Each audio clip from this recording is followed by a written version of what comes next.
En fait, ça, c'est 3 outils que tu peux faire comme un peu en kit, là.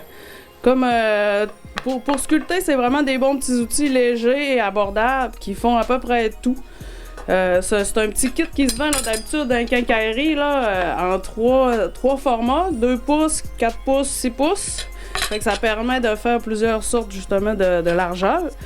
Puis ça s'appelle des lames de grattoir pour scie alternatives. Parce que tu sais, quand tu le sais pas, des fois t'arrives puis t'y trouves pas.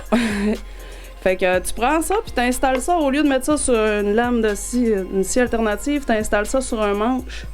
Moi, j'ai fait ça avec une petite botte et un collet, là, mais je suis sûr qu'avec la créativité de nos gens de la région, en tout cas, il y a toujours place à amélioration, mais c'est une bonne base pas chère que tu peux faire avec des manches à balai, là, ou des goujons de quincaillerie. Fait que avec ces outils-là, puis avec un couteau à J-Proc, ça, tu l'achètes, il est déjà tout prêt.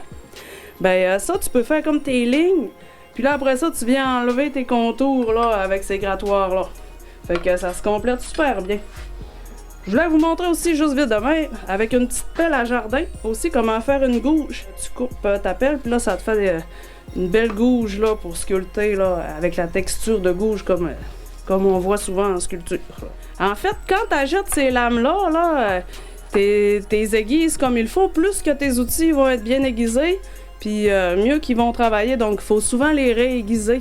Mais du fait qu'il faut les réaiguiser et qu'ils soient bien coupants, ben, c'est très très dangereux. Là. Tu peux couper ta soute juste des fois en frôlant un peu, couper ta botte, couper tes mitaines. Tu sais, il faut souvent faire très attention aussi au monde autour de nous autres. Puis aussi, comme quand tu les achètes, ils ont un angle beaucoup moins ouvert. Là. C'est bon d'avoir des outils là, avec un angle long là, quand tu les aiguises. C'est sûr que ça, c'est des outils qui sont faits pour utiliser par des adultes ou en tout cas des grands enfants.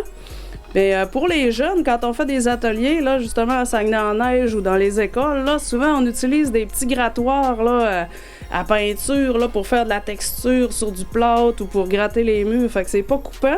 Puis ça permet quand même aux jeunes là, de faire de la sculpture. Là. Même des petites cuillères à pamplemousse, puis des outils, des petits couteaux à beurre avec des petites dames qui coupent pas. Là.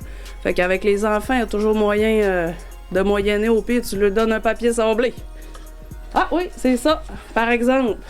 Ça, c'est les outils qu'on utilise pour les ateliers avec les petits bambinos.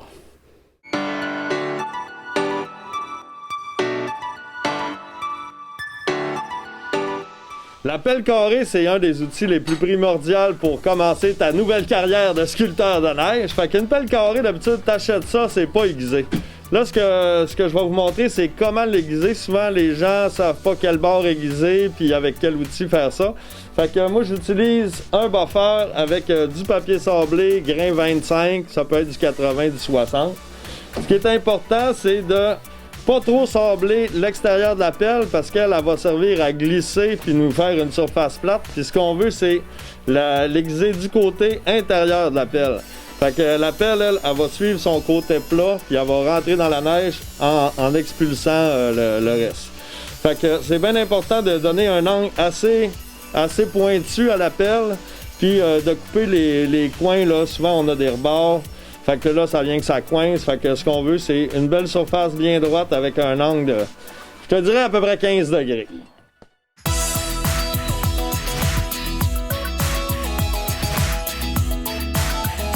Si on a fait une erreur, on peut faire de la blanche, qui est un matériau très précis, puis qui peut nous aider à utiliser l'addition de neige pour réparer l'erreur.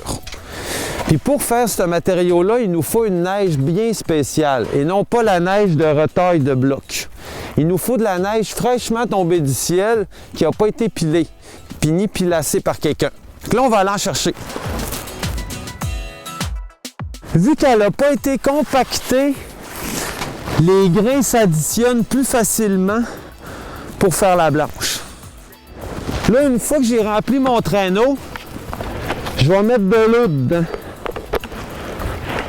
Il faut que j'en envoie partout. Disons là que pour une quantité comme ça, je peux mettre au moins 1 litre d'eau.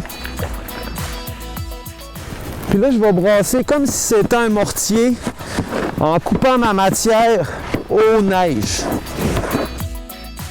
Quand elle commence à coller, comme de la neige à balle de neige qu'on peut se lancer, mais ça, c'est la bonne texture.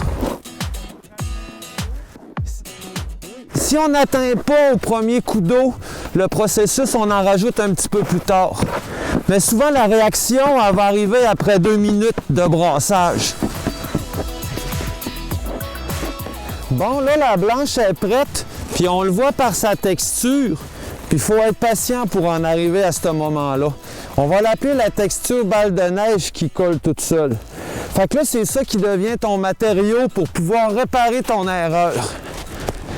On l'applique tranquillement avec les mitaines jusqu'à ce qu'il se fusionne à la sculpture de neige.